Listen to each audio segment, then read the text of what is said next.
Hello everyone, welcome to Tara IAS, Think IAS, Think Tara, and I welcome you all to the Hindu analysis for 11th of February 2025. So let's have a clear discussion of important Hindu articles from today's newspaper. So let's start the video. So let us look at the first article of the day. India is a bridge between global north and global south అని ఒక article రాయడం జరిగింది. మీరు పేరులోనే చూడొచ్చు, global north కంట్రీస్కి global south కంట్రీస్కి India అనేది బ్రిడ్జ్ లాగా పనిచేస్తుంది అని చెప్పేసి ఇక్కడ ఆథర్ తన ఒపీనియన్ చెప్పడం జరిగింది అనమాట. సో ఇది బేసిక్గా మనకి GS2లో ఇంటర్నేషనల్ రిలేషన్స్లో మనము ఈ టాపిక్ని లింక్ చేసుకోవచ్చు. Okay, so in this article we are mainly discussing about India's role in the డివిడెండ్ వరల్డ్. ఓకే, ఇప్పుడు ప్రస్తుతం చూస్తున్న డివిడెండ్ వరల్డ్ ఏదైతే ఉంటుందో ఇండియా రోల్ అనేది ఈ డివిడెండ్ వరల్డ్ లో చాలా ఇంపార్టెంట్ అని చెప్పేసి ఈ ఆర్టికల్లో రాయడం జరిగింది అనమాట. సో బేసిక్ గా మనం 21st సెంచరీ, ఈ పర్టికులర్ 21st సెంచరీలో ఏం చూస్తున్నామంటే we are seeing a deepening divide that is there between the global north countries and the global south countries. Okay, global north countries like for example USA కానివ్వండి, European Union కానివ్వండి, Japan కానివ్వండి. So basic గా developed economies ఏవైతే ఉంటాయో so those are part of the global north nations. Okay, whereas developing and emerging economies ఏవైతే ఉన్నాయో global south countries అనమాట ఇవన్నీ. So global north countries and global south countries మధ్యలో ఒక డివైడ్ అనేది చూస్తున్నాం 21st సెంచరీలో. ఓకే, సో ప్రస్తుతం the existing governance that is there in the global, okay గ్లోబల్లో అంటే ఇన్ ద వరల్డ్ ప్రస్తుతం ఉన్న గవర్నెన్స్ అండ్ ఇన్స్టిట్యూషన్స్ ఏవైతే ఉన్నాయో these are mostly dominated by the global north countries అనమాట. అంటే ఆల్రెడీ డెవలప్డ్ అయిన నేషన్స్ ఏవైతే ఉంటాయో like USA, European Union, okay Japan, ఇవి ఏవైతే ఉన్నాయో these are dominating the okay institution. So basic గా institutions are also western led institutions అనేవి ఉన్నాయి. సో UN అయినా, WTO అయినా, WHO అయినా, these are all the western led nations institutions అనమాట. వీటన్నిట్లలో కూడా మనం గ్లోబల్ నార్త్ యొక్క డామినెన్స్ ని చూస్తూ ఉన్నాం. ఓకే, సో ప్రస్తుతం ఉన్న గ్లోబల్ ఫ్రేమ్వర్క్ లో వాళ్ళు డామినేట్ చేస్తున్నారు కాబట్టి global south nations are calling for equitable and climate finance ఇలాంటి ఇష్యూస్ మీద global south countries okay focus చేస్తున్నారు. సో గ్లోబల్ సౌత్ రిప్రజెంటేషన్ అనేది తక్కువ ఉంది కాబట్టి ఈక్విటబుల్ రిప్రజెంటేషన్ అనేది ఉండాలి ఇన్స్టిట్యూషన్స్ లో, అండ్ ఆల్సో ఎకానమిక్ జస్టిస్ జరగాలి, క్లైమేట్ ఫినాన్సింగ్ ప్రాపర్ గా జరగాలి అని చెప్పేసి గ్లోబల్ సౌత్ నేషన్స్ అంటున్నాయి అనమాట. సో ఈ పర్టికులర్ డివైడ్ ఏదైతే ఉంటుందో గ్లోబల్ నార్త్ కి గ్లోబల్ సౌత్ కి కంట్రీస్ మధ్యలో ఉన్న డివైడ్ ని ఎవరు ఫుల్ఫిల్ చేయొచ్చు, ఆ వాక్యూమ్ ని ఎవరు నారో అప్ చేయగలుగుతారంటే ఇండియా అనమాట. ఎందుకు, why India have a role, okay why India's role is critical in this bridging this particular divide that is there between the global north and global south countries అంటే let's look at that. Okay, why India's role important అంటే ఒకటి first thing is historical ties. So historical ties చూసుకుంటే India అనేది it has a strong historical ties. అటు global north countries తో టైస్ ఉన్నాయి మనకి, ఇటు గ్లోబల్ సౌత్ కంట్రీస్ తో కూడా మనకి టైస్ ఉన్నాయి. అంటే ఇండియా అనేది ఒక న్యాచురల్ ఇంటర్లాక్యూటర్ గా పనిచేస్తుంది. అంటే we can act as a bridge between the global north and the global south. ఎందుకంటే హిస్టారికల్ రిలేషన్స్ అనేవి గ్లోబల్ నార్త్ కంట్రీస్ తో బాగానే ఉన్నాయి, గ్లోబల్ సౌత్ కంట్రీస్ తో కూడా బాగానే ఉన్నాయి.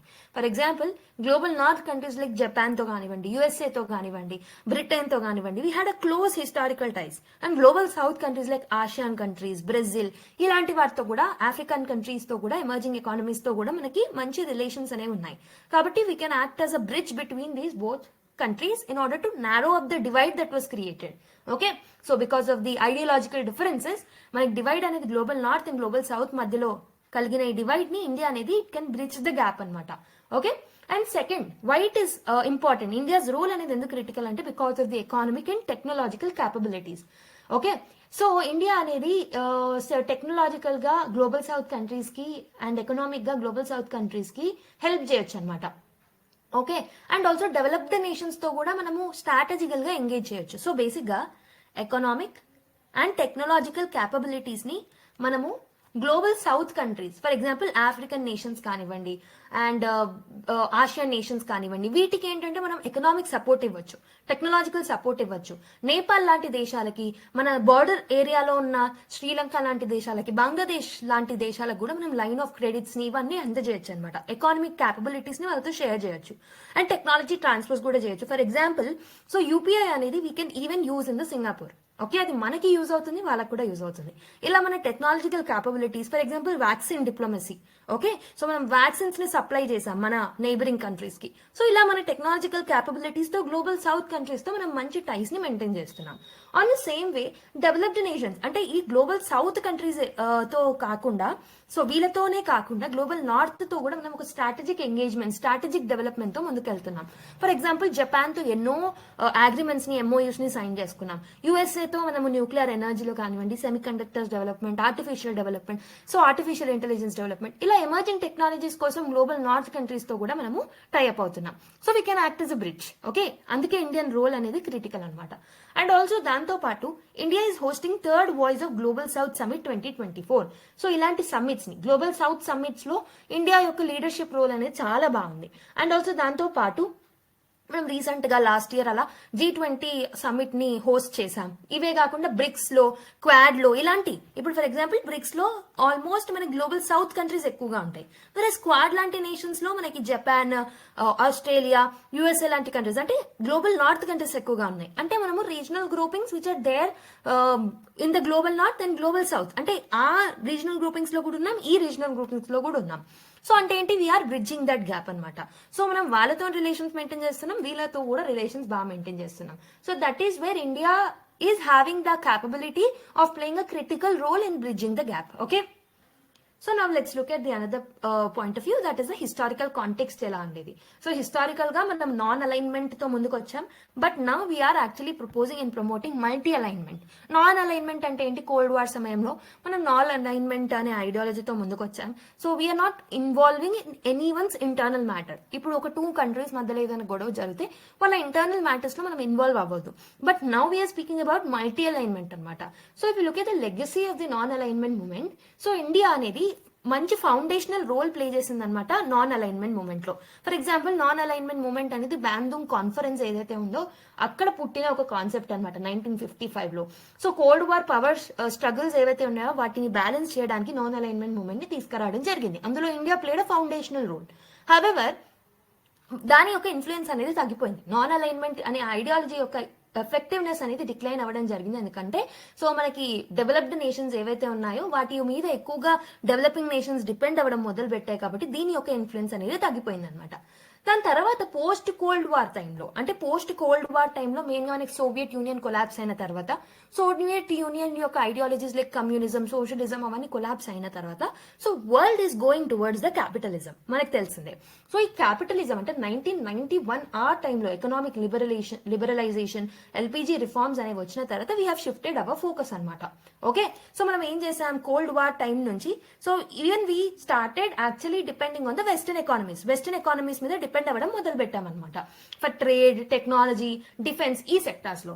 అండ్ ఇదే కాకుండా మనం సౌత్ పార్ట్నర్షిప్స్ మీద కూడా మొదలు పెట్టాం. Okay, so we started promoting the south cooperation also, partnerships also. Mainly south cooperation ఏంటంటే డిజిటల్ ట్రాన్స్ఫర్మేషన్ లో, ఇన్ఫ్రాస్ట్రక్చర్ డెవలప్మెంట్ లో, ఎనర్జీ డెవలప్మెంట్ లో, వీటిలో గ్లోబల్ సౌత్ కంట్రీస్ తో కూడా మనము ఎంగేజ్ అవుతూ వచ్చామన్నమాట. ఓకే, సో ఇంకేంటి, సో ఇప్పుడు ప్రస్తుతం 21st సెంచరీలో ఎలా ఉంది అంటే హిస్టారికల్ గా నాన్ అలైన్మెంట్ మూవ్మెంట్ తో స్టార్ట్ చేసి 1991 ఎకానమిక్ రిఫార్మ్స్ లో భాగంగా మనము మన రిలేషన్స్ మెయింటైన్ చేసుకుంటూ వచ్చి ప్రస్తుతం 21st సెంచరీకి వచ్చేసాం. సో మన 21st సెంచరీలో foreign policy strategy of India ఎలా ఉంది అని అంటే, first thing is the strategic autonomy. అంటే మనము మల్టిపుల్ పవర్స్ తో అలైన్ అవుతున్నాం అనమాట. సో బ్లాక్ బేస్డ్ పాలిటిక్స్, అంటే ఒక బ్లాక్ ఇప్పుడు ఇంకో బ్లాక్, ఇప్పుడు ఫర్ ఎగ్జాంపుల్ నాటో అని, ఇలా బ్లాక్ పాలిటిక్స్ మీద మనం ఎక్కువగా ఎంఫసైజ్ చేయట్లేదు. మనం ఏంటంటే మల్టిపుల్ పవర్స్ అనేవి ఉండాలి. యుఎస్ఏ ఒకటే డామినేట్ చేయొద్దు, చైనా ఒకటే డామినేట్ చేయొద్దు. సో మనకి ఇప్పుడు ఫర్ ఎగ్జాంపుల్ యుఎన్ఎస్సీ అనేది ఎక్స్పాండ్ అవ్వాలి, రిఫార్మ్స్ తీసుకురావాలి. ఇలా మనం మల్టీ అలైన్మెంట్ పాలసీస్ తో మనం ముందుకు వస్తున్నాం అనమాట. ఓకే, సో ఇంకొకటి ఏంటంటే ఎకానమిక్ డిప్లొమసీలో భాగంగా so we're leveraging the trade agreements, digital public infrastructure లాంటివి మనము లెవరేజ్ చేస్తున్నాం. ఓకే, ఇండస్ట్రియల్ పార్ట్నర్షిప్స్ ని ప్రమోట్ చేస్తున్నాం. ఓకే, ఎకానమిక్ డిప్లొమసీలో కూడా India is playing a forward role. Okay, next multilateral engagement. So this is what I was saying. So UN లో కానివ్వండి, okay, so IMF లో కానివ్వండి, సో WTOలో కానివ్వండి, సో వీటన్నిట్లలో మనం ఏం చేస్తున్నామంటే సౌత్ ఫినాన్సింగ్ మెకానిజమ్స్ ని ప్రమోట్ చేస్తున్నాం. అండ్ ఆల్సో వీటన్నిట్లలో రిఫార్మ్స్ తీసుకురావడానికి అడ్వకేట్ చేస్తున్నాం. ఎందుకు? గ్లోబల్ నార్త్ అంటే ఇప్పుడు నేను స్టార్టింగ్ లో ఏం చెప్పాను ఈ ఆర్టికల్లో, గ్లోబల్ నార్త్ కంట్రీస్ ఏవైతే ఉన్నాయో వాటి యొక్క ఇన్ఫ్లుయెన్సెస్ అనేవి పెరుగుతున్నాయి in the western institution. So western led institutions like UN, WHO ఇవన్నీ ఏంటంటే south countries, global south countries కి ఎక్కువ ఈక్విటబుల్ రిప్రజెంటేషన్ అనేది లేదు. సో కాబట్టి we are advocating. So as we are one of the leaders of the global south countries కాబట్టి we are advocating for the multilateral engagement అనమాట. And we are leveraging the platforms like G20 and all. Okay, so now let's see India's strategic role. So what are the key areas of engagement? So India అనేది ఏ areas లలో engage అవుతే we can bridge that gap. Okay, global north కి global south కి ఉన్న gap ని fulfil చేయాలి అని అంటే, తగ్గించాలంటే, నారో చేయాలి అని అంటే ఇండియా ఏ ఏరియాస్ లో ఎక్కువగా వర్క్ చేయాల్సిన అవసరం అయితే ఉంది. సో ఫస్ట్ థింగ్ ఏంటంటే, so we have to restructure the global governance అనమాట. సో ఇప్పుడు ప్రస్తుతం ఉన్న global governance is dominated by the developed nations కాబట్టి, సో ఇప్పుడు ఫర్ ఎగ్జాంపుల్ UNSC ఉంది, United Nations Security Council. So దీంట్లో permanent representation only developed nations కి మాత్రమే ఉంది. ఇండియా లాంటి నేషన్స్ కూడా they are eligible, but China లాంటి కంట్రీస్ ఏంటంటే they are using the veto powers and they are not letting us to be member of the UNSC. కాబట్టి ఇక్కడ ఏమవుతుంది, ఓన్లీ డెవలప్డ్ నేషన్స్ యొక్క ఐడియాలజీస్ అనేవి మిగతా డెవలపింగ్ నేషన్స్ మీద ఇంపోజ్ అవుతున్నాయి. వీటన్నిటిని మనం రిస్ట్రక్చర్ చేయాలి, యుఎన్ఎస్సీలో రిఫార్మ్స్ తీసుకురావాల్సిన అవసరం అయితే ఉంది. ఇదే కాదు, IMF అండ్ వరల్డ్ బ్యాంక్ లాంటి సంస్థలలో కూడా మనం రిఫార్మ్స్ ని ప్రపోజ్ చేయాలి. ఓకే, సో వీటి నుంచి ఎక్కువగా క్యాపిటల్ అనేది it has to be accessible to the global south nations, IMF and world bank లాంటి వాటితో. Next WTO negotiations. So WTO అనేది farer trade and agriculture subsidy policies ని కూడా ఎంకరేజ్ చేసుకోవడానికి మనం అడ్వకేట్ చేయాల్సిన అవసరం అయితే ఉంది. So this is the first key area that India has to focus. అంటే మనం గ్లోబల్ గవర్నెన్స్ రీస్ట్రక్చరింగ్ లో ఫోకస్ చేయాలి. Second area of the focus should be we have to strive for economic diplomacy. Okay, economic diplomacy మీద మనం focus చేయాల్సిన అవసరం అయితే ఉంది. So we have to build the sustainable trade and investment models మీద focus చేయాలి. So for example south economic cooperation మీద focus చేయాలి. సో ఇప్పుడు మనకి ఆఫ్రికా, లాటిన్ అమెరికా కంట్రీస్ ఏవైతే ఉన్నాయో, సో ఆఫ్రికన్ కంట్రీస్ ఇవన్నీ these are the strategic frontiers as of now. So కాబట్టి ఇండియా అనేది ఎకానమిక్ ప్రెజెన్స్ పెరుగుతుంది కాబట్టి ఆఫ్రికా, సో మెయిన్లీ ఇండియా అనేది it has to focus on the emerging nations or developing nations like Africa అనమాట. Okay, so through Asia Africa growth corridor ఇలాంటి platforms ని utilise చేసుకోవాలి. And also China యొక్క BRI initiatives అంటే belt and road initiatives ద్వారా కూడా, so China లాంటి countries కూడా they have to engage in the backward countries like Africa అనమాట. అంటే ఇండియా ఫస్ట్ వచ్చేసి గ్లోబల్ గవర్నెన్స్ ని రీస్ట్రక్చర్ చేయడంలో ఫోకస్ చేస్తే, ఇంకొకటి ఎకానమిక్ డిప్లొమసీ మీద ఇంట్రెస్ట్ పెట్టాల్సిన అవసరం అయితే ఉందన్నమాట. అండ్ ఆల్సో అదే కాకుండా we have to focus on the digital and technological leadership అనమాట. ఓకే, సో మనము లీడర్షిప్ గా ఎమర్జ్ అవ్వాలి, లీడర్ గా ఎమర్జ్ అవ్వాలి the digital and technological leadership. For example digital public infrastructure models ని డెవలప్ చేయాలి, DPI. Okay, digital public infrastructure models ని. And also local currencies లో ట్రేడ్ ని ప్రమోట్ చేయాలన్నమాట. We have to decrease our dependence on the dollars. అంటే western currencies మీద ఎక్కువగా depend అవ్వకుండా we have to promote the local currencies అనమాట exchanges లో. ఓకే, సో ఇలాంటి వాటిని కూడా, ఇలాంటి ఏరియాస్ లో కూడా India need to interfere.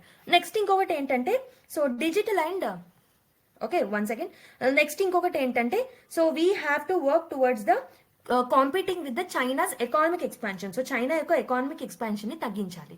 So it means for example belt and road initiatives తో కానివ్వండి, డెట్రాప్ పాలసీస్ తో కానివ్వండి, ఇన్ఫ్రాస్ట్రక్చర్ ఫండింగ్ తో కానివ్వండి, China is dominating in the global south regions. అంటే global south countries like Nepal, Sri Lanka, Bangladesh ఇవి ఏవైతే ఉన్నాయో వాటిలలో ఎక్కువగా చైనా ఇన్ఫ్లుయెన్స్ పెరుగుతుంది. ఓకే, సో వాటిని మనం కాంపీట్ చేయాలి. We also need to have our influence in the global south countries. We have to compete with the China's economic presence అని చెప్పేసి ఇంకొక పాయింట్ ఇక్కడ ఆథర్ మెన్షన్ చేయడం జరిగిందనమాట.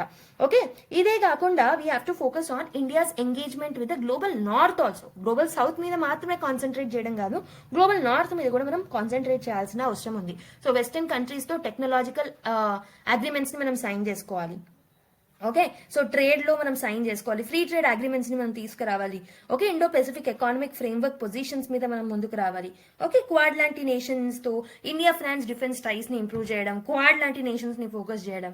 సో వీటన్నిటిని చేస్తే ఇట్ విల్ బి గ్రేట్ఫుల్. అంటే ఫస్ట్ ఏం చెప్పాను, I have told you what are the issues that are there. Okay, so first of all ఏమేమి ఇష్యూస్ ఉన్నాయి అనేది మనం చూసాం ఇనీషియల్ గా. So why India is needed for bridging that gap అనేది చూసాం. దాని తర్వాత we are seen an historical context, like non alignment నుంచి మల్టీ అలైన్మెంట్ వరకు మనం ఎలా మళ్ళాము.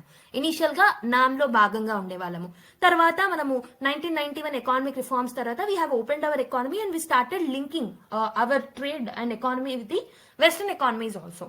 అండ్ 21st సెంచరీస్ తర్వాత 21st సెంచరీలో మనం ఏంటంటే ఫారెన్ పాలసీ స్ట్రాటజీలో కొన్ని చేంజెస్ ని తీసుకొచ్చి so we're advocating for multilateral engagement అనమాట. ఓకే, సో అయితే ఇండియా ఒకవేళ ఈ global north and global south కి మధ్యలో ఉన్న డివైడ్ ని నారో అప్ చేయాలంటే ఏ ఏరియాస్ లో ఎక్కువ ఫోకస్ చేయాలంటే, ఒకటి it need to restructure the global governance, multilateral organisations లో రిఫార్మ్స్ తీసుకురావాలి. అండ్ ఇంకొకటి ఏంటంటే economic diplomacy, south south economic cooperation ని, ఆఫ్రికా లాంటి కంట్రీస్ కి మనము ట్రేడ్ ఎన్హాన్స్మెంట్ చేయడము, we have to give money to them in order to develop, digital and technological leadership తీసుకోవాలి. ఇవే కాకుండా చైనా యొక్క ఎకానమిక్ ఎక్స్పాన్షన్ ని కౌంటర్ చేయాలి. ఇదే కాకుండా main point is global north engagement is also very important. Okay, ఇలాంటి ఏరియాస్ లో మనము ఎంగేజ్ అవ్వాలన్నమాట. But there are certain challenges. ఇవన్నీ ఉన్నప్పటికీ కొన్ని ఛాలెంజెస్ అనేవి ఉన్నాయన్నమాట. ఓకే, ఒకటి వచ్చేసి ఇన్స్టిట్యూషనల్ బ్యారియర్స్ అనేవి ఉన్నాయి. So institutional barriers like for example USA and European union ఏమైతే ఉన్నాయో యుఎన్ఎస్సీ లో రిఫార్మ్స్ తీసుకురావడానికి వాళ్ళు రిలక్టెన్స్ ని చూపెడుతున్నారు. అంటే they not showing any interest UNSC లాంటి ప్లాట్ఫామ్స్ లో రిఫార్మ్స్ తీసుకురావడానికి.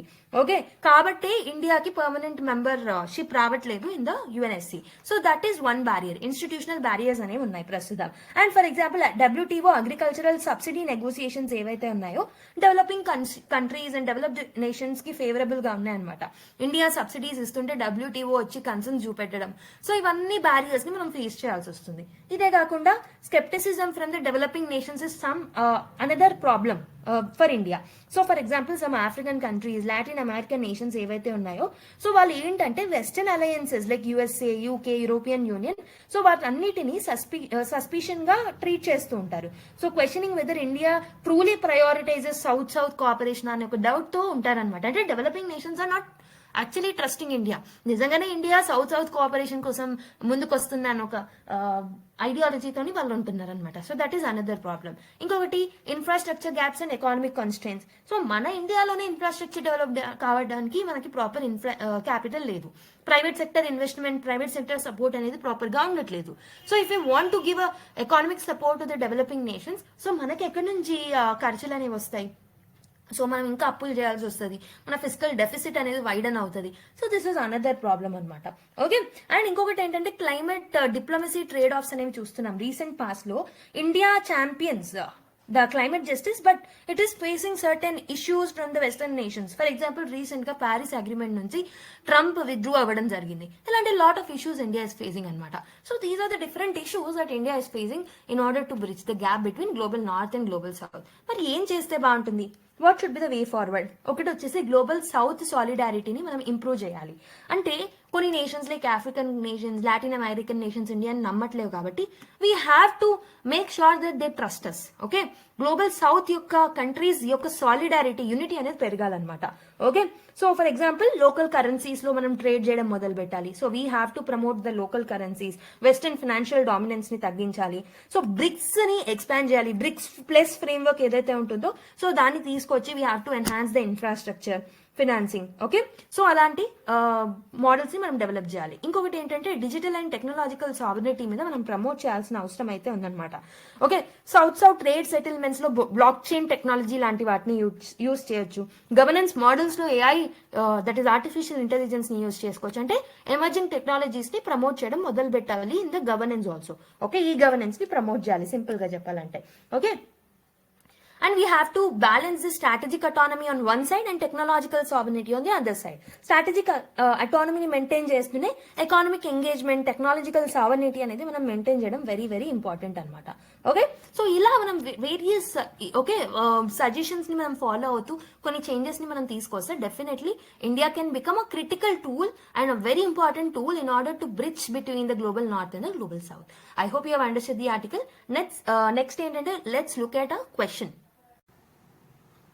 సో నెక్స్ట్ వన్, సో ఏంటంటే మనం ఇప్పటివరకు డిస్కస్ చేసిన మ్యాటర్ దాన్ని బట్టి you have to attempt this mains question.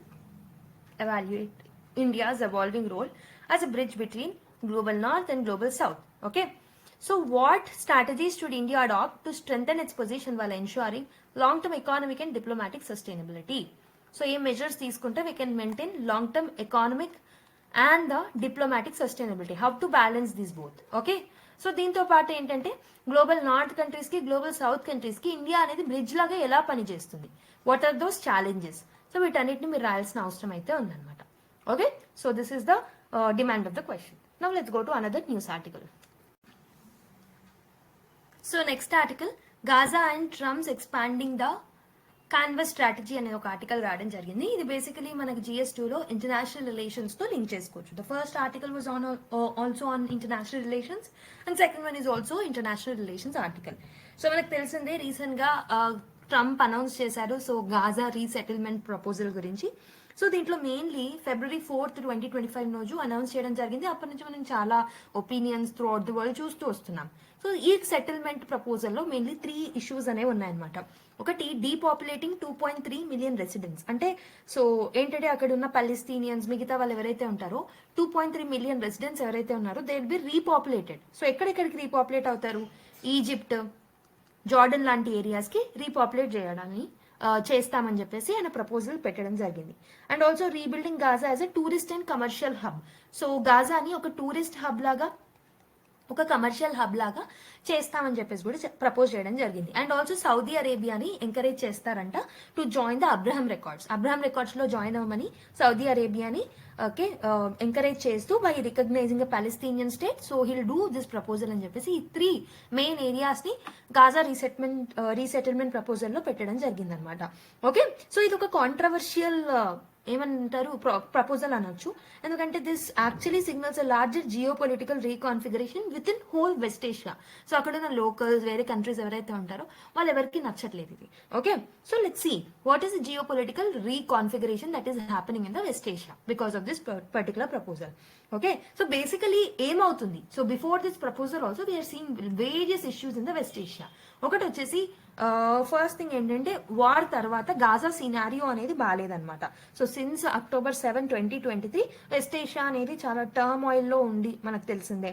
So దీని వల్ల, ఈ పర్టికులర్ టర్మాయిల్ వల్ల సో మెయిన్లీ గాజా స్ట్రిప్ ఏదైతే ఉంటుందో ఇట్ ఈస్ టోటలీ డివాస్టేటెడ్ అనమాట. కాబట్టి ఇంటర్నేషనల్ ప్లేయర్స్ అనే వాళ్ళు ఇంటర్వీన్ అవ్వాల్సి వచ్చింది in the post war governance because of the devastation that was caused in the Gaza strip. ఇంకొకటి ఏంటంటే we have seen Iran backed militants. Okay, so like Hamas, okay, Hamas కానివ్వండి, Hezbollah కానివ్వండి, Houthis కానివ్వండి, వీళ్ళందరూ Iran backed militants అనమాట. So వాళ్ళు కూడా they are growing bolder. Okay, దీనివల్ల Israeli and US interest changes అనేవి మనం చూడడం మొదలు పెట్టామన్నమాట. So this is the second aspect that you have to know. ఇంకొకటి ఏంటంటే రీజనల్ రీఅలైన్మెంట్స్ అనేవి జరగడం మొదలెట్టాయి. సో రీజనల్ రీఅలైన్మెంట్స్ గల్ఫ్ స్టేట్స్ ఏవైతే ఉన్నాయో కొత్త కొత్త సెక్యూరిటీ ఫ్రేమ్వర్క్స్ లో ముందుకు రావడం జరిగింది. So they don't want to depend on the US as of now. Okay, so this is what is going on in the West Asia post the war. Okay, so next one is Saudi Arabian factor. So Saudi Arabia గురించి ఏముంది ఈ particular article లో అంటే, so అక్కడ ఉన్న crown prince Mohammed bin Salman గారు so ఏంటంటే he is a central for the region stability. So ఆ రీజన్ వెస్ట్ ఏషియా అంతా రీజన్ స్టెబిలిటీ అనేది ఉంది అని అంటే because of the Saudi Arabian king, crown prince అనమాట. ఓకే, సో ట్రంప్ ఏం చేశారు, $100 బిలియన్ ని ప్రపోజ్ చేయడం జరిగింది. సో ఆల్మోస్ట్ $100 బిలియన్ ని ఎకానమిక్ సపోర్ట్ కోసం, ఇన్సెంటివ్స్ కోసం సౌదీ అరేబియాకి ఇవ్వడం జరిగింది అనమాట. సో ఎందుకంటే హీ వాంటెడ్ అబ్రహం రికార్డ్స్ లో సౌదీ అరేబియా పార్టిసిపేట్ చేయాలి అని. Okay, so this shows the west Asian diplomacy. So how America is cleverly involving in the diplomacy of west Asia. ఇంకొకటి ఏంటంటే సో బేసిక్ గా ఈ ప్రిన్స్ ఎవరైతే ఉన్నారో మొహమ్మద్ బిన్ సల్మాన్ గారికి 3 స్ట్రాటజిక్ డైలమాస్ అనేవి ఉన్నాయన్నమాట యాజ్ ఆఫ్ నౌ. సో ఒకటి వచ్చేసి economic diversification versus geo political stability. So economic diversification చేసుకోవాలి, జియో పొలిటికల్ స్టెబిలిటీ మీద ఆలోచించాలనే ఒక డైలమా అనేది మిగిలిపోయింది అనమాట. సో సౌదీ విజన్ ఏంటంటే 2030 కల్లా దే వాంటెడ్ టు డెవలప్. ఇప్పుడు ఫర్ ఎగ్జాంపుల్ 2047 కల్లా మనం వికసిత్ భారత్ గోల్ ఎలా అయితే పెట్టుకున్నాం అలా 2030 వాళ్ళు టార్గెట్ గా పెట్టుకోవడం జరిగింది అనమాట.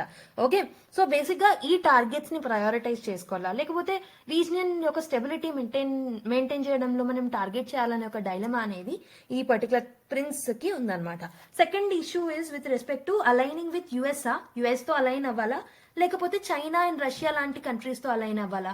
ఓకే, చైనా రష్యా యొక్క ఐడియాలజీస్ డిఫరెంట్ గా ఉంటాయి, యుఎస్ యొక్క ఐడియాలజీస్ డిఫరెంట్ గా ఉంటాయి. సో యుఎస్ఏ తో అలైన్ అవ్వాలా చైనా ఆర్ రష్యాతో అలైన్ అవ్వాలా అనేది ఇంకో డైలమా అనమాట. Okay, so he's basically presently is diversifying the partnerships అనమాట. సో అటు యుఎస్ తోని ఉంటున్నారు, ఇటు చైనా అండ్ రష్యాతో కూడా he's having a negotiations. So basically dilemma అనేది అయితే ఉందన్నమాట. ఇంకొకటి ఏంటంటే containing Iran versus avoiding conflict. So ఒకటి వచ్చేసి ఇరాన్ ని కంటైన్ చేయాలా లేకపోతే కాన్ఫ్లిక్ట్ ని అవాయిడ్ చేయాలా. This is another dilemma that is facing అనమాట. ఓకే, సో బేసిక్ గా 2023లో సౌదీ ఇరాన్ రీఅప్రోచ్మెంట్ అనే ఒక దాన్ని సైన్ చేసుకోవడం జరిగింది అనమాట. But it is mostly fragile అని చెప్పొచ్చు. ఓకే, సో ఏంటంటే బేసికలీ ఇప్పుడు ఒకవేళ సౌదీ అరేబియా అనేది in the exchange of this $100 billion ఒకవేళ అబ్రహం రికార్డ్ లో జాయిన్ అయితే కనుక దిస్ విల్ ట్రిగర్ ఇరాన్ అనమాట. ఓకే, ఇరాన్ కి మంచి రిలేషన్స్ మెయింటైన్ చేయాలా అబ్రహం రికార్డ్ లో జాయిన్ అవ్వాలనేది అనదర్ డైలమా. ఇలా లాట్ ఆఫ్ డైలమాస్ లో సో సౌదీ అరేబియన్ కింగ్ ఉండడం జరిగిందనమాట. So this is another Jio political రీకాన్ఫిగరేషన్ in the west Asia. ఇంకొకటి ఇరాన్ రోల్. ఓకే, ఇరాన్ అనేది it has become unpredictable disruptor in the west Asia అనమాట. So Iran యొక్క regional influence చాలా ఎక్కువ ఉండింది because of the Gaza war. Post Gaza war అయితే Iran యొక్క influence చాలా పెరిగిపోవడం జరిగింది అనమాట. So basically Hezbollah Houthi activities అనేవి చాలా హార్ష్ గా మారాయి, చాలా అగ్రెసివ్ గా మారాయి. ఓకే, దానివల్ల Saudi interest and Israeli interest మీద చాలా నెగటివ్ ఇంపాక్ట్ అనేది పడడం జరిగింది. And also Iran is coming up with the nuclear programs also, nuclear power advancements also. So basically Iran want to target USA and also Israel అనమాట. ఇంకొకటి ఏంటంటే Iran అనేది ఎక్కువగా చైనా అండ్ రష్యాతో చాలా క్లోజ్ గా మూవ్ అవుతుంది. So that is another thing. So Iran యొక్క నెగిటివ్ ఇన్ఫ్లుయెన్స్ అనేది వెస్ట్ ఏషియాలో చాలా ఎక్కువగా పెరగడం జరుగుతుంది అనమాట. ఓకే, సో బేసిక్ గా let's see some economic dimensions of the west Asia's diplomatic shifts. So what are the economic dimensions of it? So let's see. So ఒకటి వచ్చేసి post war reconstruction and economic challenges అనేవి చూస్తున్నాం. So basically గాజాలో మనకి main గా humanitarian crisis అనేది రావడం జరిగింది అనమాట. గాజా ఏరియాలో, గాజా స్ట్రిప్ లో. ఓకే, గాజాలో ఆల్మోస్ట్ $50 బిలియన్ డామేజ్ జరగడం జరిగింది. లెబనాన్ లో $8.5 బిలియన్ డామేజ్ అండ్ సిరియాలో $500 బిలియన్ డామేజ్ అనేది జరగడం జరిగింది బికాస్ ఆఫ్ దిస్ వార్ అనమాట. ఓకే, చాలా ఫైనాన్షియల్ బర్డెన్స్ అనేవి పోస్ట్ వార్ లో మనం గాజాలో, సిరియాలో, మిగతా వాటిలలో ఎక్కువగా చూడడం జరుగుతుంది అనమాట. ఓకే, సో బేసిక్ గా ఇప్పుడు ట్రంప్ ఏంటంటే he want to invest in this particular Gaza strip. So tourism and also economic development చేయాలనుకుంటున్నారు. So that may bring the regional stability post war. Okay, but ఏంటంటే గల్ఫ్ స్టేట్స్ ఏంటంటే they are also funding. Gulf states ఏవైతే ఉన్నాయో ఇవి కూడా Gaza development కోసం చాలా funding అనేవి చేస్తున్నాయి అనమాట. ఓకే, సో బట్ ఇక్కడ యుఎస్ఏ యొక్క పాలసీని గల్ఫ్ స్టేట్స్ ఏవైతే ఉన్నాయో they are showing resistance towards it. Okay, so basically యుఎస్ఏతో జాయిన్ అవుతే ఒక రకమైన ఇష్యూ వస్తుంది, ఈ గల్ఫ్ స్టేట్స్ తో జాయిన్ అవుతే ఇంకో రకమైన ఇష్యూ అనేది హర్డిల్స్ అనేవి ఎదురవుతాయి అనమాట. Okay, so this is the first issue.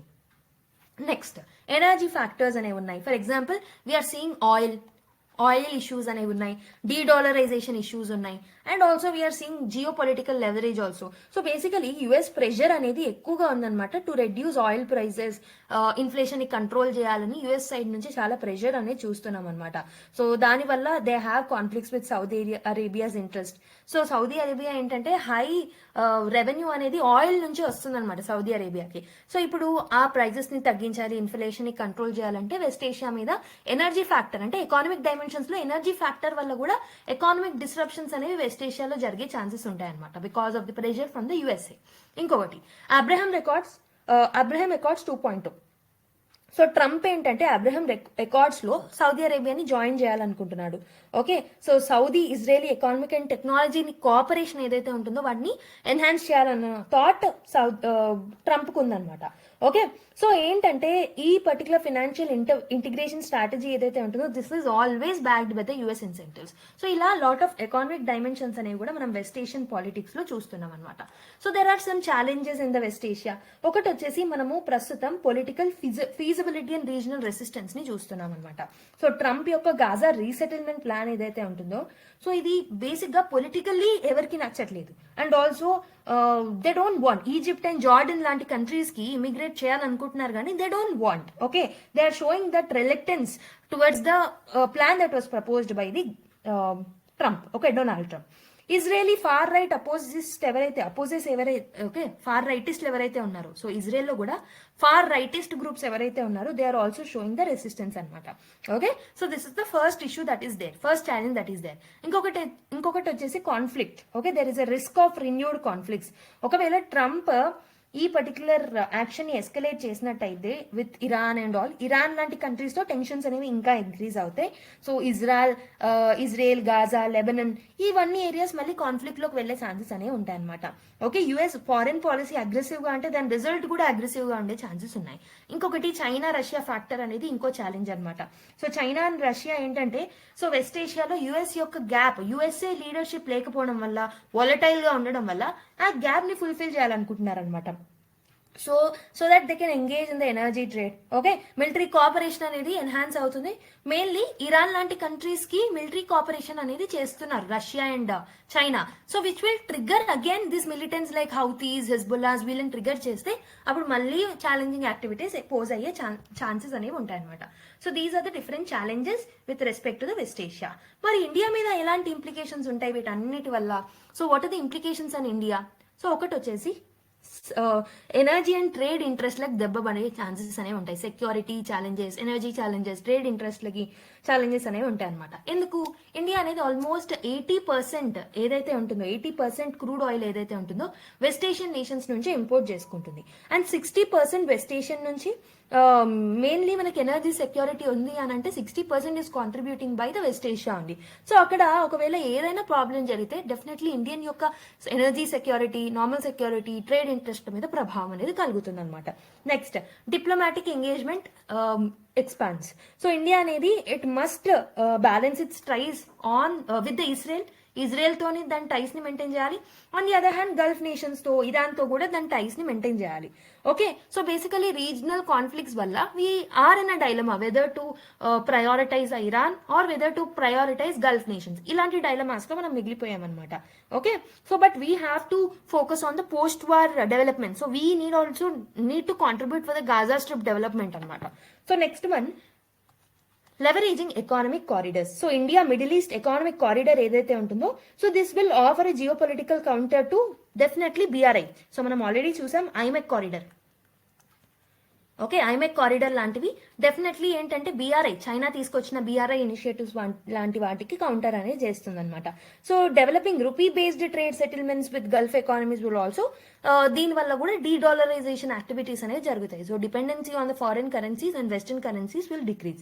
ఇలాంటి వాటితో మనం ముందుకు రావచ్చు. అంటే ఇప్పుడు లీడర్షిప్ గ్యాప్స్ ఏవైతే ఉన్నాయో వాటిని మనం ఫుల్ చేయొచ్చు. ఓకే, ఒకటి వచ్చేసి పాజిటివ్ ఇంప్లికేషన్ చూసాం. ఇంకోటి ఏంటంటే ట్రేడ్ మీద, ఎనర్జీ సెక్యూరిటీ మీద, ట్రేడ్ ఇంట్రెస్ట్ల మీద ప్రభావం ఉంటుంది. డిప్లొమాటిక్ ఎంగేజ్మెంట్స్ మనం ఎక్స్పాండ్ చేయాల్సిన అవసరం అయితే ఉందన్నమాట. So these are the implications on India. So మనం ఏం చూసాం ఈ పర్టికులర్ ఆర్టికల్లో? ఇందులో మనం మెయిన్గా సో ట్రంప్ తీసుకొచ్చిన పాలసీ గురించి, గాజా రీసెటిల్మెంట్ పాలసీస్ గురించి, దీనివల్ల ఎదురయ్యే ప్రభావాలు, మెయిన్లీ జియో పొలిటికల్ రీకాన్ఫిగరేషన్ ఎలా అవుతుంది వెస్ట్ ఏషియాలో, అండ్ దీంతో పాటు what are the challenges. Okay, economic interest ఏమున్నాయి, what are the challenges, and also what is the implication on India. ఇలా డిఫరెంట్ ఆస్పెక్ట్స్ ని మనం ఈ ఆర్టికల్లో కవర్ చేయడం జరిగింది. Now let's go to another article. So now let's look at the third article, the problem of regulating live in relationships అని ఒక article రావడం జరిగింది. సో బేసికలీ ఇది GS2లో Indian polity and governance, personal loss ఏవైతే ఉన్నాయో అక్కడ, అండ్ GS1లో ఇండియన్ సొసైటీ పర్స్పెక్టివ్ లో కూడా మనము లింక్ చేసుకోవచ్చు. So if look at the context of the news, అసలు ఎందుకు న్యూస్ లో వచ్చింది అని అంటే మనకు తెలిసిందే ఉత్తరాఖండ్ లో యూసీసీని ఇంట్రడ్యూస్ చేయడం జరిగింది. సో ఈ పర్టికులర్ యూనిఫామ్ సివిల్ కోడ్ అనేది ఓకే, సో ఉత్తరాఖండ్ ఇంట్రడ్యూస్ చేశారు. దీంట్లో ఒక ప్రొవిజన్ అనేది ఇట్ బికేమ్ కాంట్రవర్షియల్. ఏంటది? సో ఆపోజిట్ సెక్స్ యొక్క లివ్ ఇన్ రిలేషన్షిప్స్ ఏవైతే ఉన్నాయో వాటిని మ్యాండేటరీ రిజిస్ట్రేషన్ అనే ప్రొవిజన్ ని ఇంట్రడ్యూస్ చేయడం జరిగింది. ఖచ్చితంగా మ్యాండేటరీగా రిజిస్టర్ చేసుకోవాలని ఒక ప్రొవిజన్ ని ఇంట్రడ్యూస్ చేశారు.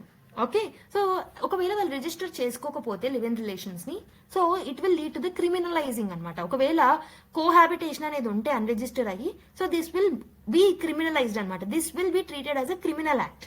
ఓకే, అయితే ఈ చట్టం ఏదైతే ఉంటుందో ఇది there are some legal safeguards that needed to be given to the women అనే దృష్టితో, and also children born out of the living relationship ఏవైతే ఉంటారో వాళ్ళకి పాజిటివ్ గా ఉండేలాగా తీసుకొచ్చారనమాట. బట్ కొన్ని privacy issues, individual autonomy issues, state over reach issues అనేవి ఉన్నాయి. So the basic question is, should the state regulate live in relations, and if so to what extent? ఒకవేళ state regulate చేసినా ఎంత extent వరకు regulate చేయాలనే question అనేది మిగిలిపోయింది అనమాట. So let's analyse this article in detail. Okay, so అసలు ఇలాంటి రెగ్యులేషన్స్ అనేవి ఎందుకు అవసరం? So is there any need for the regulation of the live in relationship అంటే, yes, there are certain reasons that are quoted by the policy makers. ఒకటి వచ్చేసి protection of the vulnerable sections అనమాట. So vulnerable groups ఎవరైతే ఉంటారో, women, children ఎవరైతే ఉంటారో, in order to protect them this was bat. Especially women ఏంటంటే, so they lack access to the maintenance, property rights, వీళ్ళకి accessibility తక్కువ ఉంటుంది కాబట్టి in order to protect them, వాళ్ళకి ఎకనామిక్ గా ఎక్స్ప్లాయిట్ అవ్వకుండా ఉండడానికి దీన్ని తీసుకురావడం జరిగింది అనమాట. అండ్ ఆల్సో ఎవరైతే చిల్డ్రన్ ఈ లివ్ ఇన్ రిలేషన్షిప్స్ వల్ల పుట్టిన పిల్లలు ఎవరైతే ఉంటారో, so especially children, they may face some legal ambiguities in the future.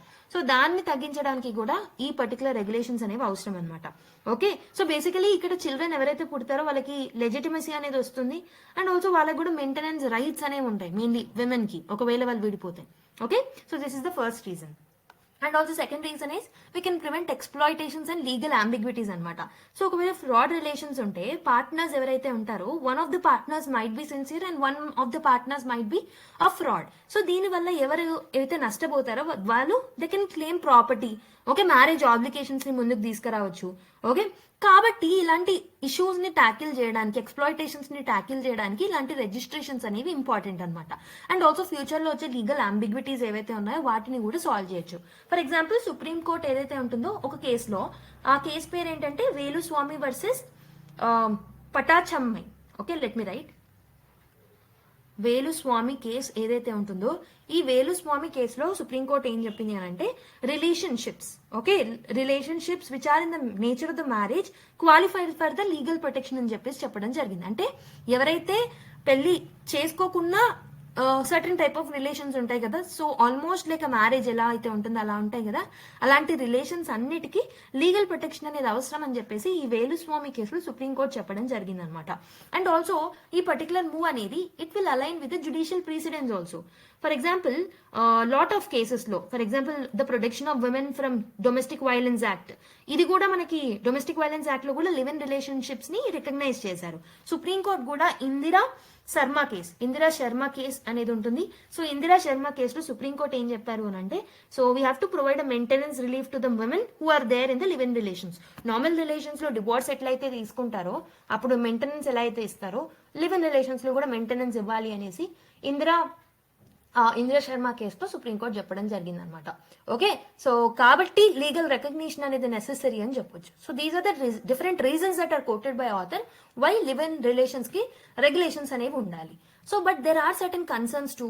Okay, so ఏమవుతుంది ఇలా రెగ్యులేట్ చేయడం వల్ల, what are the different issues which are associated with in అంటే, so there will be a violation of the privacy అనేది violate అవుతుంది. And also we're seeing the states overreach. State యొక్క బాధ్యత కాదు ఇది. ఓకే, పర్సనల్ లైఫ్ లోకి తొంగి చూడొద్దు states, and this will lead to the autonomy, loss of the autonomy of the people అనమాట. సో ఇలా లాట్ ఆఫ్ ఇష్యూస్ అనేవి ఉంటాయి. ఓకే, సో శక్తి వాహిని కేసులో సుప్రీంకోర్టు ఏం చెప్పింది అంటే, individuals right to choose partner అనేది it's fundamental right under article 21 అని చెప్పేసి చెప్పడం జరిగింది. సో ఇవన్నీ వైలేట్ అవుతున్నాయి. మెయిన్లీ రైట్ టు ప్రైవసీ ఏదైతే ఉంటుందో అది వైలేట్ అవుతుంది అనమాట. ఓకే, సో బేసిక్ గా మనము లివ్ ఇన్ రిలేషన్షిప్స్ లో ఉన్న కపుల్ ని ఫోర్స్ చేసినట్టయితే రిజిస్టర్ చేసుకోమని with in the first month. Okay, so article 21 of that two couple, okay, the two persons of the couple will be definitely, it will be impacted anamata. Okay. And also ఇంకొకటి ఏంటంటే police notification requirement అని అంటే police notification కూడా అవసరం అనమాట ఈ live in relationships ని maintain చేయడానికి. సో ఇలాంటి పోలీస్ నోటిఫికేషన్స్ వల్ల స్టేట్ యొక్క surveillance on the personal relationships will also get increase. వాళ్ళ ప్రైవసీ అనేది దెబ్బతింటుంది మెయిన్ గా చెప్పాలంటే. ఆర్టికల్ 21 వైలేట్ అవుతుంది. Next, so this will lead to the social misinterpretation. So basically whatever the provisions that are there in this particular UCC of Uttarakhand, ఇవి చాలా అంబిగ్వస్ గా ఉన్నాయన్నమాట. Okay, so UCC must define what is live in relation, అసలు అంటే ఏంటి. Okay, so basic గా అది ఏం చెప్పింది, యూసీసీ ఏం చెప్పింది అని అంటే లివ్ ఇన్ రిలేషన్స్ అంటే ఏంటంటే in the nature of marriage ఎలా అయితే ఉంటుందో ఆల్మోస్ట్ అలానే ఉంటుంది అని చెప్పేసి అంబిగ్వస్ డెఫినేషన్ ఇవ్వడం జరిగింది అనమాట. ఓకే, సో బేసికలీ చాలా మంది పార్ట్నర్స్ ఈ పర్టికులర్ జనరేషన్ లో they not seeing the relations as a marital relations. Okay, so basic గా షార్ట్ టర్మ్ రిలేషన్స్ కి కూడా ఎంటర్ అవుతున్నారు. సో వాటిని కూడా రాంగ్ఫుల్ గా కేటగరైజ్ చేయడం అనేది it's a social miss interpretation అనమాట. సో ఇక్కడ అంబిగ్వస్ డెఫినేషన్స్ అనేది ఇంకో ప్రాబ్లం. ఇంకొకటి ఏంటంటే అన్రిజిస్టర్డ్ రిలేషన్స్ ని క్రిమినలైజ్ చేయడం as an issue again. Okay, non registration ని పనిషబుల్ గా మార్చారు. ఓకే, ఇది చాయిస్ అంటే it's their personal choice, we should not interfere into that. ఆ పర్సనల్ చాయిస్ లో కూడా క్రిమినలైజ్ చేయడం అనేది it's wrong.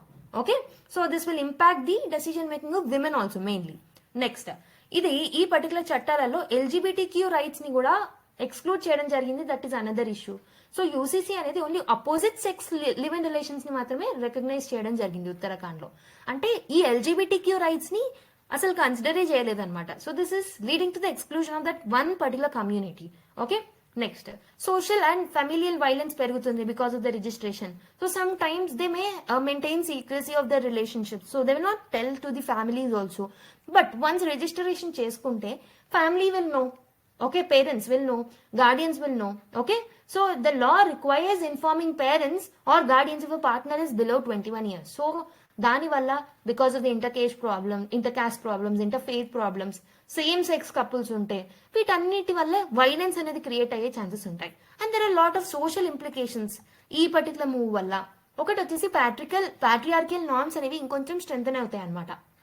Okay, so unregistered కోహాబిటేషన్ ని క్రిమినలైజ్ చేస్తే సొసైటల్ కంట్రోల్ అనేది ఎక్కువగా విమెన్ మీద ఎక్కువగా ఉంటుంది, విమెన్ చాయిస్ మీద ఎక్కువగా తప్పు పట్టడం అనేది ఉంటుంది అనమాట. ఓకే, సో బేసికలీ ఈ రిజిస్ట్రేషన్ రిక్వైర్మెంట్స్ ని యూటిలైజ్ చేసుకొని ఫ్యామిలీస్ ఈ కపుల్స్ ని ట్రాక్ చేయొచ్చు. ఓకే, ట్రేస్ చేయొచ్చు, దీనివల్ల వాళ్ళని హరాస్ చేయొచ్చు. So this will lead to the socially unacceptable relations అనమాట. ఇంకొకటి, జెండర్డ్ వల్నరబిలిటీ పెరుగుతుంది. సో మ్యాండేటరీ పోలీస్ నోటిఫికేషన్ ఇవన్నీ పెట్టడం వల్ల ఎక్కువగా ఎవరి మీద బర్డెన్ పడుతుంది అని అంటే ఆన్ ద విమెన్ అనమాట. ఓకే, సో మెన్ మీద కన్నా ఎక్కువగా జెండర్డ్ బేస్డ్ వైలెన్స్ అనేది ఎక్కువగా విమెన్ మీద పడే ఛాన్సెస్ ఉంటాయి అనమాట. Okay, this is actually contradicting with the existing marriage laws. ఇప్పుడు ప్రస్తుతం ఉన్న divorce laws and also the marriage laws ఏవైతే ఉన్నాయో వాటికి కాంట్రాడిక్టరీగా ఉన్నాయన్నమాట ఇప్పుడు ఈ తీసుకొచ్చే చట్టాలు. ఓకే, ఇప్పుడు లీగల్ సపరేషన్ ప్రాసెసెస్ అనేవి అవసరమా బ్రేకప్స్ కి, ప్రస్తుతం ఉన్న బ్రేకప్స్ కి ఖచ్చితంగా డివోర్స్ లాగా లీగల్ ప్రాసెస్ అని అవసరమా అని చెప్పేసి ఒక క్వశ్చన్ రైజ్ అవుతుంది. ఓకే, సో వాళ్ళకు కూడా యాలిమనీ ఉండాలా, ఇలాంటి క్వశ్చన్స్ కూడా రైజ్ అవుతాయి అనమాట. So there is a blurred definition that is given.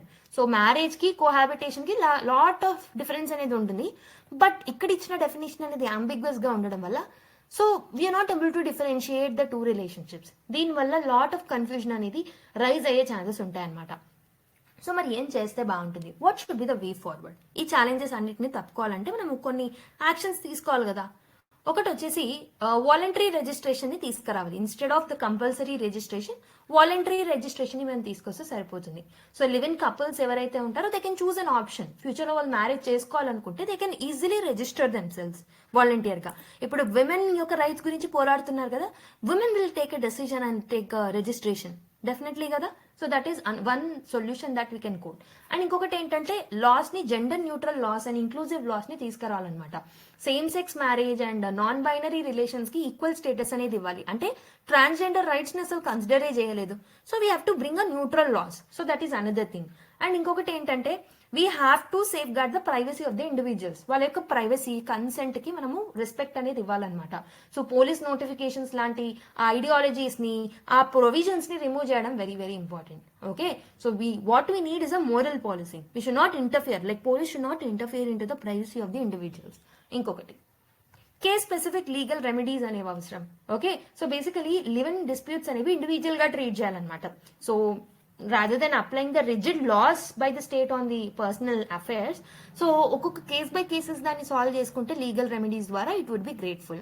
కొన్నిసార్లు that might not be a live in relations, so that may be a short term relations, మనకు తెలియదు కదా, that is a blurred definition between all of them.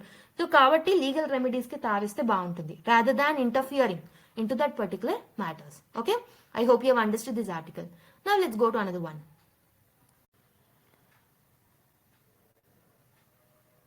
So next one is global warming accelerating అని ఒక article రావడం జరిగింది. So ఈ article ఏం discuss చేస్తున్నారంటే, so this article is basically discussing about the global temperature rise mainly January 2025లో. Okay, so మనకి La Nina లాంటి యాక్టివిటీస్ ఇవన్నీ వచ్చినప్పటికీ we have predicted that so heat అనేది తక్కువగానే ఉంటుంది, టెంపరేచర్ రైజ్ అనేది తక్కువగానే ఉంటుంది అని అనుకున్నప్పటికీ యూరోపియన్ క్లైమేట్ ఏజెన్సీ కాపర్నికస్ వాళ్ళు ఇచ్చిన రిపోర్ట్ ప్రకారం Jan 2025 అనేది it is was 0.09 degrees Celsius warmer than that of the last year January. Okay, previous hottest year ఏదైతే ఉందో దానికన్నా కొంచెం ఎక్కువనే ఉందని చెప్పేసి వాళ్ళు రిపోర్ట్ చేయడం జరిగిందనమాట. Okay, so the world is now 1.75 degrees Celsius warmer than the pre industrial eras. Okay, బేసిక్గా ఇవన్నీ ఫ్యాక్ట్స్ ఎవరు ఇచ్చారు రిపోర్ట్ అంటే యూరోపియన్ క్లైమేట్ ఏజెన్సీ వాళ్ళు ఇచ్చారు. So 18 of the last 19 months అనేవి ఆల్మోస్ట్ 1.5 degrees వార్మింగ్ థ్రెషోల్డ్ ని ఆల్రెడీ దాటేసాయి, which we have kept as a target in the Paris agreement అనేసి వీళ్ళు చెప్పారనమాట. సో అయితే కీ డిబేట్ ఏంటంటే గ్లోబల్ వార్మింగ్ యాక్సిలరేట్ అవుతుందా అనేది కీ డిబేట్. ఈ ఆర్టికల్ ఏం మెన్షన్ చేస్తున్నారంటే నాసా సైంటిస్ట్ అయిన జేమ్స్ హ్యాన్సన్ గారు is telling that global warming అనేది లాస్ట్ 15 years లో డబుల్ అయింది. Okay, so this is driven by greenhouse gas buildup, reduced sulphur pollution, ఇవన్నీ తగ్గాయి కానీ గ్రీన్ హౌస్ గ్యాసెస్ అనేవి పెరిగాయని చెప్పేసి ఆయన చెప్పడం జరిగింది అనమాట. సో అదర్ సైంటిస్ట్ ఎవరైతే ఉంటారో వాళ్ళు మాత్రం ఈ పర్టికులర్ స్టేట్మెంట్ ని డిజాగ్రీ చేస్తున్నారు. ఏంటంటే కరెంట్ ట్రెండ్స్ అనేవి క్లైమేట్ మోడల్స్ తో అలైన్ అవ్వట్లేదు, still they are aligning with the climate models. Okay, కాబట్టి they do not necessarily indicate the accelerated warming అని వీళ్ళు అంటున్నారు. అంటే there are difference of opinions. So ఇవన్నీ మనకు అవసరమా అంటే డెఫినెట్లీ నాట్ నీడెడ్. ఒపీనియన్స్ ని మనం గుర్తుపెట్టుకోవచ్చు, but so we should not remember the names of the different scientist and all, not required for the exam. So now try to solve this particular question. Consider the following statements regarding sulfur compounds as atmospheric pollutants. Sulfur dioxide is primarily released from volcanic eruptions and human activities like burning fossil fuels. Sulfur aerosols in the atmosphere can contribute to global cooling by reflecting sunlight away from the earth. The reduction of the sulfur emissions had no impact on the global warming trends. So try to answer this particular question. So I hope you have tried. So the right answer is 1 and 2 only. ఎందుకంటే sulphur dioxide ఏదైతే ఉంటుందో this is emitted from volcanic eruptions, human activities like fossil fuels, okay, industrial processes నుంచి కూడా sulphur dioxide emit అవుతుంది, which is right. Okay, first statement right. Okay, next statement, sulfur aerosols in the atmosphere can contribute to the global cooling by reflecting sunlight away from the earth. So this is also right. Sulfur aerosols ఏవైతే ఉంటాయో ఇవి climate coolers లాగా పనిచేస్తూ ఉంటాయి అనమాట. Okay, so దీని వల్ల solar radiation అనేది తగ్గుతుంది. సో దాని వల్ల we can get the global cooling effect, which is right. Okay, third statement, the reduction of the sulfur emissions had no impact on global warming trends, so which is incorrect. So sulfur emissions అనేవి reduce అవుతే short term increase in the warming May takes place. Short term గా warming అనేది పెరుగుతుంది అనమాట ఒకవేళ sulphur emissions తగ్గితే. Okay, so definitely అవి ఏం చేస్తాయంటే కూలింగ్ ఏరోజోల్స్ ని అట్మాస్ఫియర్ నుంచి తీసేస్తాయి కాబట్టి యాజ్ కూలింగ్ ఏరోజోల్స్ అనేవి టెంపరీగా గ్లోబల్ కూలింగ్ కి హెల్ప్ అవుతాయి కాబట్టి సో ఈ పర్టికులర్ స్టేట్మెంట్ అనేది తప్పు అవుతుంది. సో మనకి ఆన్సర్ ఏమవుతుంది, 1 and 2 is the right answer. Okay, option A is the right answer. So next one, India may offer lower duties on pecans to pacify Trump an article, and మిగతా 2 articles కూడా చూద్దాం. First of all, let's see this. So basically India ఏంటంటే it's considering lowering the import duties on the pecans అన్నమాట. Pecans అంటే ఏంటి, these are a kind of a nuts అన్నమాట, type of a nut. ఎందుకు duties ని తగ్గించాలనుకుంటున్నామంటే in order to boost the relation between the trade relation between USA and India. So trade relations ని enhance చేయడానికి ఈ particular step ని తీసుకోబోతున్నాం అనమాట. ఓకే, సో ఏంటంటే బేసిక్ గా యుఎస్ ఏంటంటే ఆల్వేస్ ఇండియాని అక్యూజ్ చేస్తూ వచ్చింది for being a tariff abuser. Okay, ఎందుకంటే మనము ఎక్కువ ఇంపోర్ట్ ట్యాక్సెస్ ని ఇంపోజ్ చేస్తూ ఉంటామని వాళ్ళు అలా అలిగేషన్స్ వేయడం జరిగిందనమాట. ఓకే, సో బేసిక్ గా ఇండియాలో మనకి లో ఆర్ జీరో టారిఫ్స్ అనే ఉన్నాయి చాలా మటుకు. యుఎస్ ఎక్స్పోర్ట్స్ లో లైక్ ఆల్మండ్స్, వాల్నట్స్ లో చాలా తక్కువ ట్యాక్సెస్ లేదా జీరో టారిఫ్స్ మాత్రమే ఉన్నాయి. సో ఇప్పుడు ప్రస్తుతం గవర్నమెంట్ ఏంటంటే it is also lobbying to restore trade benefits under the generalised system of preferences with US అనేది దీన్ని 2019 లో రివోక్ చేయడం జరిగింది. సో దాన్ని మళ్ళీ తీసుకురావాలి అని ఒక ఉద్దేశంతో గవర్నమెంట్ ఇస్ వర్కింగ్ అనమాట. Okay, GSP status. So this is about that news. So ఇంకా డీటెయిల్స్ ఏం అవసరం లేదు. So next one, Trump tariffs on steel and aluminium. Okay, so basic గా స్టీల్ అండ్ అల్యూమినియం ఏవైతే ఉన్నాయో ట్రంప్ టారిఫ్స్ ని వేయడం జరిగింది అనమాట. ఆల్మోస్ట్ యుఎస్ ఏంటంటే it is imposing 25% of tariffs on the steel and 10% on the aluminium అనమాట. 10% aluminium మీద, 25% స్టీల్ మీద టారిఫ్స్ ని ఇంపోజ్ చేస్తుంది అనమాట. ఓకే, అండ్ ఇంకొకటి ఏంటంటే ఇండియా అనేది it is exporting very less steel to the US. So the impact on India's economy అనేది చాలా మినిమల్. ఎందుకంటే ఈ స్టెప్ ట్రంప్ వాళ్ళు తీసుకున్నప్పటికీ ఇండియా అనేది స్టీల్ ని చాలా తక్కువగా ఎక్స్పోర్ట్ చేస్తున్నాం కాబట్టి మనకి దీనివల్ల ఇంపాక్ట్ అనేది చాలా తక్కువగా ఉంటుంది అనమాట. సో బేసికలీ ఎక్స్పర్ట్స్ ఏం బిలీవ్ చేస్తున్నారంటే Trump is using tariffs as a negotiation strategy for the trade deals కోసం టారిఫ్ అనే ఒక స్ట్రాటజీని యూజ్ చేస్తున్నారు అని చెప్పేసి ఎక్స్పర్ట్స్ ఒపీనియన్ ఇవ్వడం జరిగిందనమాట. సో ఇండియాస్ రియాక్షన్ ఏంటి ఈ పర్టికులర్ టారిఫ్స్ ఇంక్రీజ్ వల్ల? ఇండియా ఎక్స్పోర్ట్స్ అనేవి చాలా లిటిల్ గా ఉంటాయి కాబట్టి మనం మినిమల్ గానే ఇంపాక్ట్ అవుతామని ఇండియన్ ఆఫీషియల్స్ చెప్పారనమాట. ఇది మేజర్ ఎకానమిక్ కన్సర్న్ ఏం కాదనమాట. గ్లోబల్ ఇంపాక్ట్ చూసుకుంటే మాత్రం సో కెనడా, మెక్సికో లాంటి కంట్రీస్ అనేవి చాలా ఫేస్ చేసే లైక్ నెగిటివ్ కాన్సిక్వెన్సెస్ ని ఫేస్ చేసే ఛాన్సెస్ అనేవి ఎక్కువగా ఉన్నాయన్నమాట. ఓకే, సో బేసిక్ గా మనం డిప్లొమాటిక్ డిస్కషన్స్ కూడా పెడదాం అనుకుంటున్నాం in order to avoid the negative trade effects on India. So we're actually coming up with the diplomatic talks with the US. Okay, so this is about these 3 articles. సో ఇది ఈ 3 articles యొక్క simplified explanation. Okay, so next article, why were you silent about bills? Supreme court ఆస్ Tamil Nadu governor. So this is another article అనమాట. So supreme court యొక్క concern ఏంటి అంటే so it is questioning the Tamil Nadu governor. ఎందుకంటే అతను bills ని delay చేస్తూ and president కి రెఫర్ చేస్తూ చాలా బిల్స్ ని ప్రిఫర్ చేస్తూ వచ్చారు. సో ఈ కేసు యొక్క కాంటెక్స్ట్ మనకు తెలిసింది, లాస్ట్ క్లాసెస్ లో చూసాం. సో కోర్ట్ ఏంటంటే గవర్నర్ యొక్క ఇన్యాక్షన్ ని నోట్ చేసుకోవడం జరిగింది అనమాట. ఎందుకంటే గవర్నర్ తీసుకునే ఈ స్టెప్స్ ఏంటంటే దీస్ ఆర్ కాన్స్టిట్యూషనల్ నార్మ్స్ కి వైలేట్ చేసిన థింగ్ అవుతుంది. ఓకే, గవర్నర్ యొక్క రెస్పాన్స్ ఏంటి? సో గవర్నర్ ప్రస్తుతం అయితే ఏంటి బిల్స్ కి అసెంట్ అనేది ఇవ్వట్లేదు, రిటర్న్ చేస్తున్నారు లేదా ప్రెసిడెంట్ కి రిఫరెన్స్ కోసం పంపిస్తున్నారు అనమాట. సో ఇలాంటి ఇష్యూస్ అనేవి చూస్తున్నాం. So supreme court is asking and questioning the governor about this particular issue. Okay, so this one is about this article. Next, so concerns emerge as Maharashtra takes eggs of school meals అని చెప్పేసి ఒక article రావడం జరిగింది. సో basically Maharashtra government ఏదైతే ఉందో so it has taken recent decision to withdraw 50 crores in funding for the eggs and millet based sweet dishes in the state run schools. Mid day meal scheme కింద ఇవన్నిటిని తీసేయాలని Maharashtra government ఒక decision తీసుకురావడం జరిగిందనమాట. Egg pulao and sweet khichdi ఏవైతే ఉన్నాయో so are being given in the alternative form. The management committee should try to provide the benefit of the 2 recipes and the sugar provided for other recipes through public participation అని చెప్పేసి వాళ్ళు అంటున్నారు. No additional funds will be provided by the government. So దీనికోసం 2 additional dishes ని తీసుకొస్తే మేమేం additional funds అనేవి ఇవ్వమని చెప్పేసి కూడా మహారాష్ట్ర గవర్నమెంట్ చెప్పడం జరిగిందనమాట. Okay, so an analysis of data from the state budget for 2024 to 2025 is estimated that it is going to spend only 0.04% of the total expenditure, that is around 6.12 lakh crores only on Pradhan Mantri Poshan Shakti Nirman scheme కింద. అంటే PM Poshan కింద only 0.04% budget ని మాత్రమే Maharashtra government spend చేయబోతుంది అనమాట. Okay, Maharashtra government spending on PM Poshan including central grants have less than 1% of the total expenditure. So చాలా తక్కువ budget ని వాటికి అలొకేట్ చేయడం జరిగిందనమాట. So basically national food security act 2013 ఏంటంటే so it is mandating that protein intake ఏమో 12 grams ఉండాలన్నమాట ప్రైమరీ లెవెల్ స్టూడెంట్స్ కి, and also upper primary level students కి 20 grams అన్నా ఉండాలనే ఒక రూల్ అనేది మనకు ఉంది. సో ఈ పాయింట్స్ అనేవి ఇంపార్టెంట్ ప్రిలిమ్స్ కాంటెక్స్ట్ లో.